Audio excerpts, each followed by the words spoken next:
So let's now continue the discussion of the converter system simulations. This is the last status where we simulated the three-phase controlled rectifier considering the source inductance. One thing that was still missing, I mentioned in the last video, is that we didn't really consider the real characteristic property of the thyristors. That means there was no reverse recovery characteristics. If you look into the model properties, you see we had no practical considerations of the semiconductor device itself. So the forward voltage, bond resistance, and other relevant parameters for the reverse recovery were not considered. So in this step, let me show you, if we run the simulation, the results would be without the effect of the source inductance on the voltage peak. So you can see the commutation effect, you can already see, and we also mentioned that when these commutations take place, we should see the voltage spikes, which we don't see here.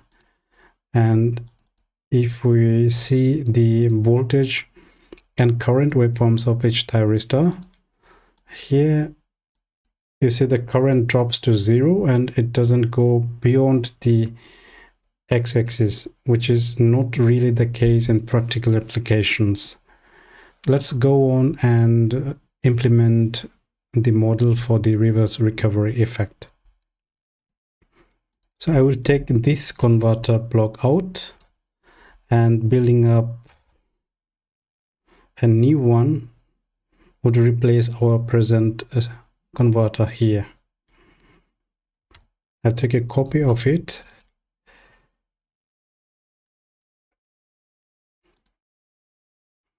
Let's remove this whole part here.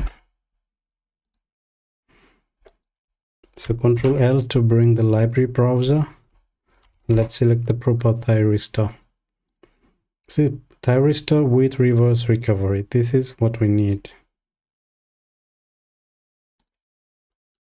This time I will also take a signal go to and from block.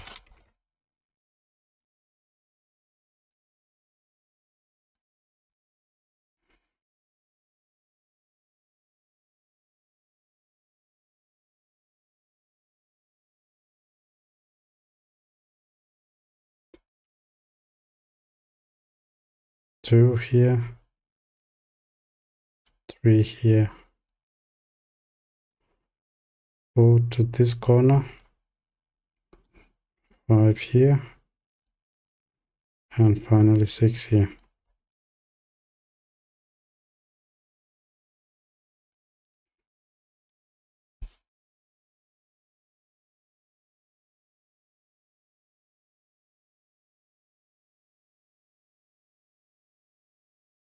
Okay. Now this is important also to consider snabbers parallel to that. So I will start again with the resistors and capacitors.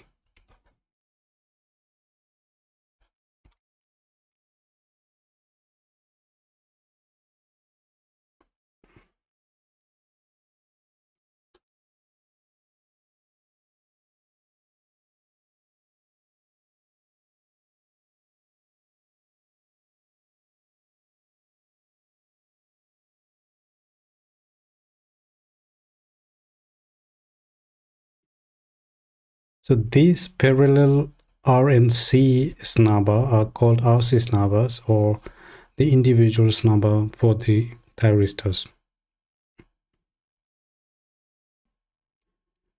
Let's take them also as variables, so rc.r, name it, and for the capacitor, let's call it rc.c.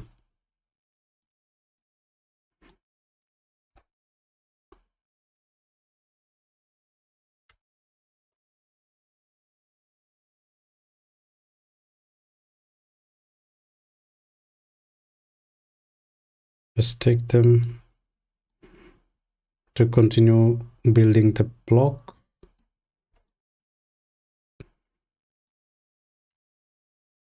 One is here, here, I missed a tag.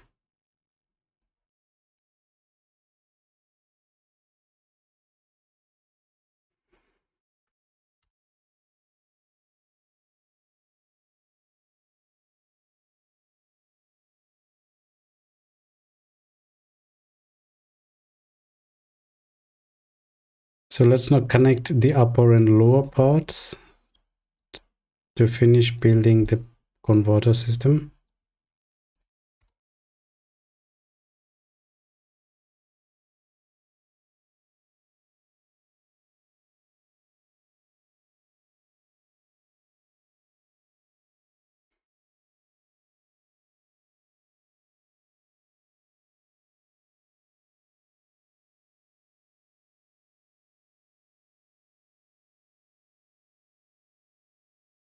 Now we have the bridge completed. Let's connect the AC side cables here. First one is the A, second is the B, and third leg is for C. This is the upper DC connections, positive one, and this is the negative DC bus bar or connection. Let's update the tag. I'll call it T1. Let a schematic version of it. This is T3. Also the schematic. This should be T5.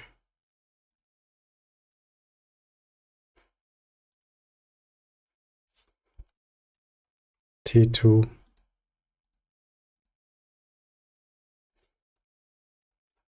It is T6. And the last one is then T4. Now the arrangement of the rectifier thyristors are done according to the natural sequence of commutation.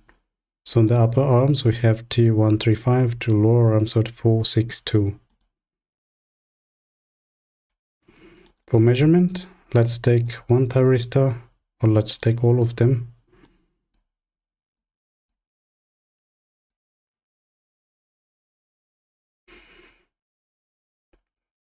Okay, one thing is also important here. You see, I already copied them. So it's better to first enter the values. Let me show you what I mean. As variables and then copy later. I could have saved sometimes, but it's already late for that. Let's enter this thyristor BF. This is thyristor on. Thyristor are off. This is the current before switching off. TIR DT. Thyristor TRR.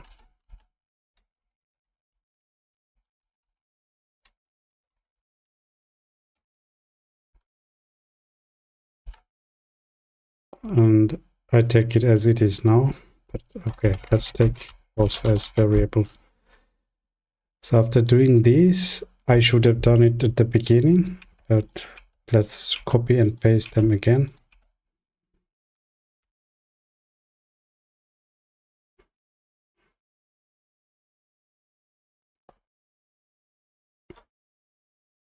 Now we can take the scopes for measurement. There's the 1, 3, 5. This one I should select. 4, 6, 2. So for all of them, let's take for the first window the voltages, and in the second window I will take the currents. So I select all of them, remove the voltage measurement and input thyristor current measurement. So we're done with this setup here. Only last thing is to add the go to blocks, which must be T1 and schematic. T1, T2, T3, T4, T5, T6.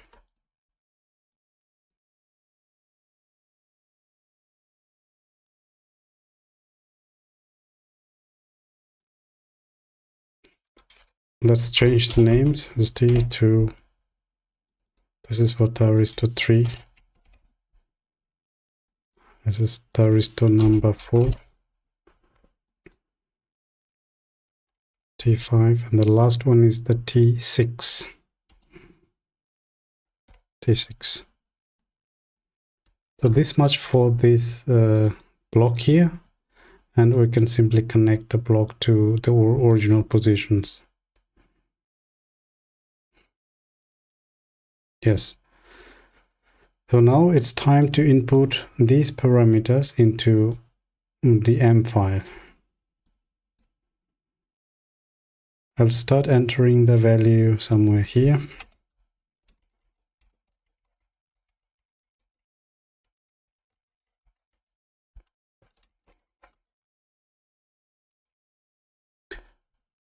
Now let's, for this discussion, take a sample datasheet. You can find this datasheet online under this number T1851N from Infineon, and I will enter the values from this datasheet.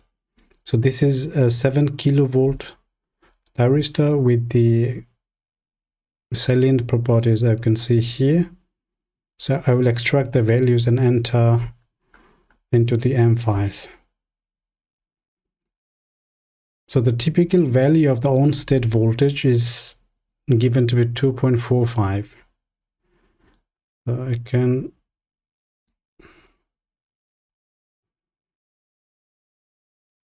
okay, so 2.45 is the typical value of the on-state voltage. On-state resistor is then, it was at the beginning, it's a 0.477 milli ohms.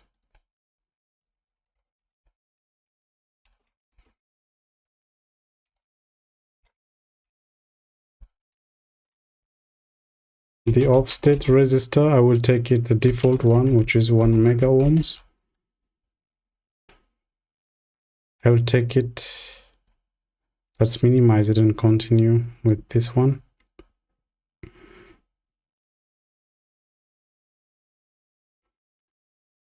So the continuous forward current, I don't know the value yet, but let's assume for the reference currents we have 1.5. I will just enter it as 1.5 and change it later if need be. IF0 is equal to 1.5 kilo. The current slope is also unknown. Now this is an iterative process. I need to look after running the load what the didt and the continuous forward current for the thyristor is. Let's write dt. I will assume it to be 2 ampere per microseconds, which is 2 B6. For the reverse recovery time TRR, I will take it 0. Now there was a note in one of my previous videos of diode reverse recovery that we need to specify only 2 of the 3 parameters of this T, Q and I values. I always take TR to be 0 and the other 2 values I can extract from the datasheet. This is a PLECS specification. If we specify 2 of the 3 values, the other value would be then geometrically calculated by PLECS itself. You can watch my previous video on diode reverse recovery to understand it better. URR, I don't know what the value is still yet. I'll just assume it is 7 milliampere seconds. Of course, I will adjust the values once I run the simulation. The reverse recovery current, I don't know, let's say 200 amperes. And the inductance, this is the, let me show you what this value is. So for the modeling of the Thyristor's reverse recovery, you can just right click subsystem and look under the mask. You can see the detailed modeling of it. And this LRR is actually this inductor here. You can read the user guide of PLECS for understanding each part in details.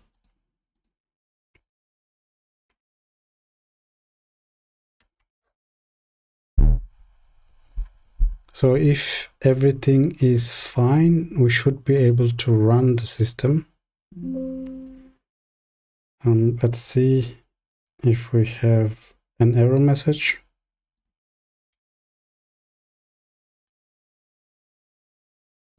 Of course we have. Now this is the condition also specified by PLECS, that the twice of QRR times DIR dt must be greater than the square of the reverse recovery current. So the values that I specified here is somehow not satisfying this equation or condition. So here is some trial and error process. Let's reduce the current value. Okay, it is not working.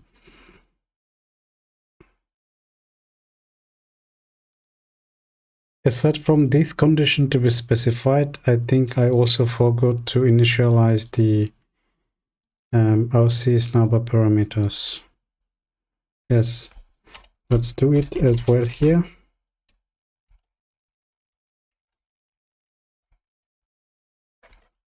The resistive part. Now I will discuss later for over voltage protection how to select the values of R and C. For this video purpose, I will take as 25 ohms, and the capacitance I will just take to be 1.4 microfarads. If we run it now,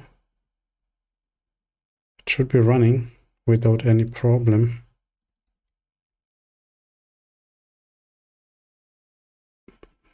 Let's check it from our model.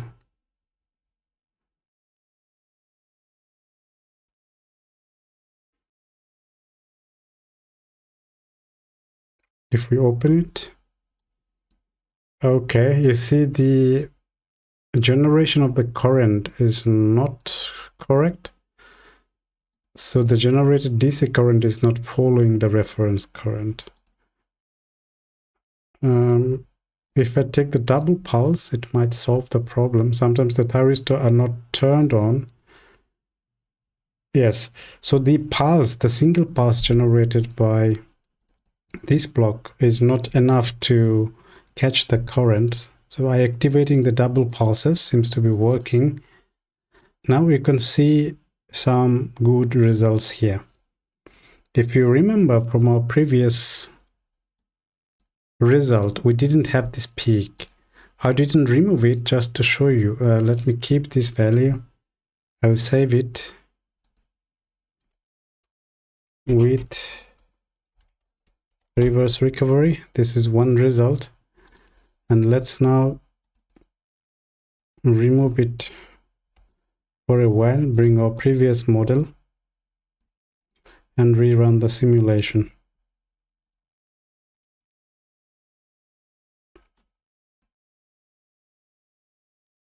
So this is the model of Thyristor without the reverse recovery.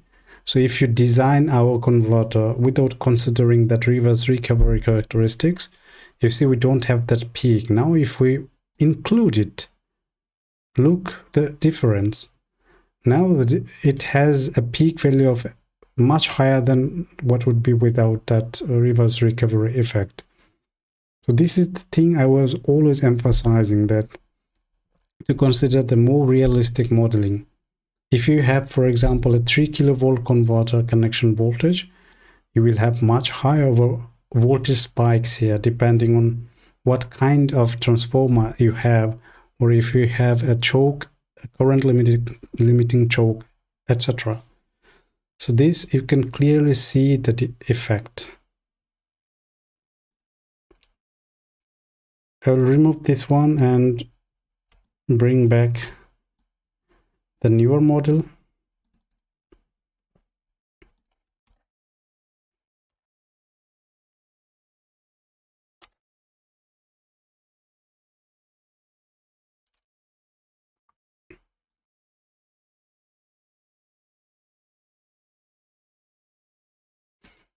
So the first window represents the thyristor voltage and the second one represents the thyristor current. I will take only one thyristor instead of all 6 and analyze the results in details. You see, if we didn't have that characteristics, as I mentioned here, this whole peak, this is a step of around 1.5 kilovolt. So in total, if we don't consider the reverse recovery effect, we will miss that 1.5 kilovolt difference in our design. And if we choose a thyristor that cannot withstand this voltage, it will be destroyed for that application. This important it is. So now a couple of things we need to check by comparing them to our datasheet values. If you scroll down to the characteristic curves of the thyristor, you would see there is the value of the recovered charge depending on the didt and also the reverse recovery peak current depending on didt. Now, in order to get even correct results, we need to adjust these values, which are didt dependent. The first thing is that if we run the simulation and if it runs without any problems, first thing is to measure the conducting current level, which is around 1540 amperes. So I need to update the parameter 1540, so 1.54.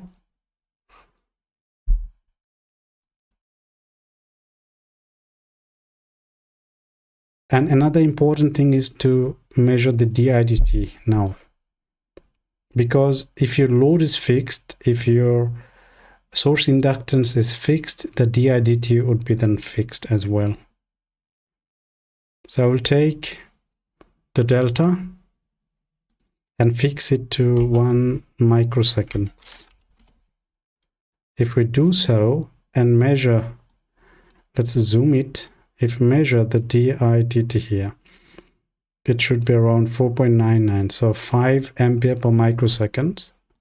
I'll call it 5 ampere per microsecond didt. So you can just enter 5E6. Now we go to the datasheet and read the values corresponding to 5 ampere per microsecond. Well, it's a good value here to read the data from. So 5 is representing here around, this is 120, 40, 60, 80, 200. So it's around 1, 2, 3, 60. I would say 65 amperes of reverse recovery current.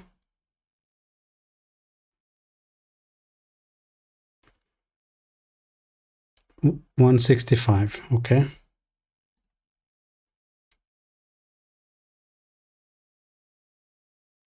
This is 165.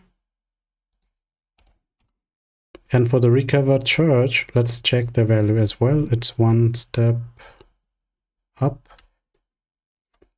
So for 5 ampere per microseconds, we read it somewhere here. So it's a 6, 7, 8, 9, 10. So 6, 7, 8, and this is 9. So I would say it is 8.5, a little less than 8.5. So it's 8.4 milliampere seconds.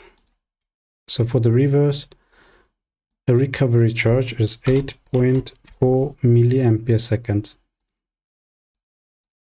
So this is also a matter of experience. You said my assumed value are not quite close to what we're measuring. So you need to play a little around with to satisfy the PLECS given condition to run the preliminary simulation. And these values we already entered. By doing so, and if we rerun the simulation, let's go to the measurement of the Thyristor VI curves again. So if we change the DIDT, there would be no change because it's this, as I said, it's fixed. So around 5 ampere per microsecond. Let's detach the cursors. And we want to measure this current here. So if we take the minimum value in this range, we see we have a minimum current 163.5 and we input a value of 165. That's pretty close.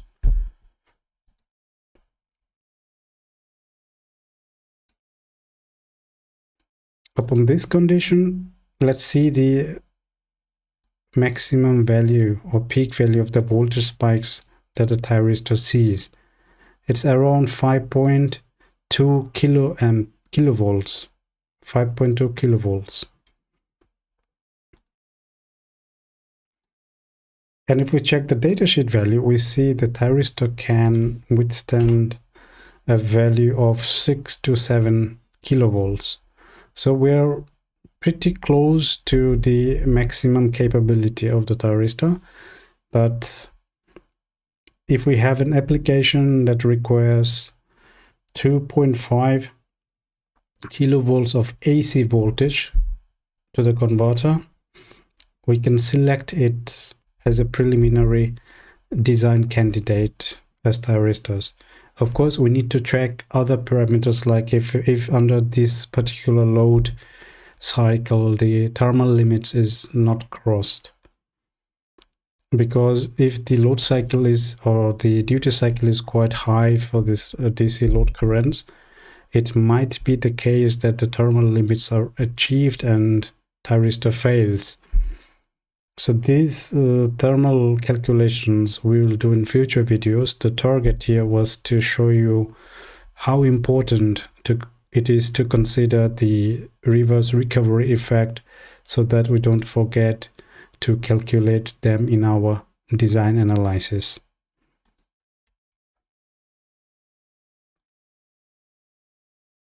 And the corresponding effect of spikes we can also see on the grid voltages. As you see on the AC side, the components.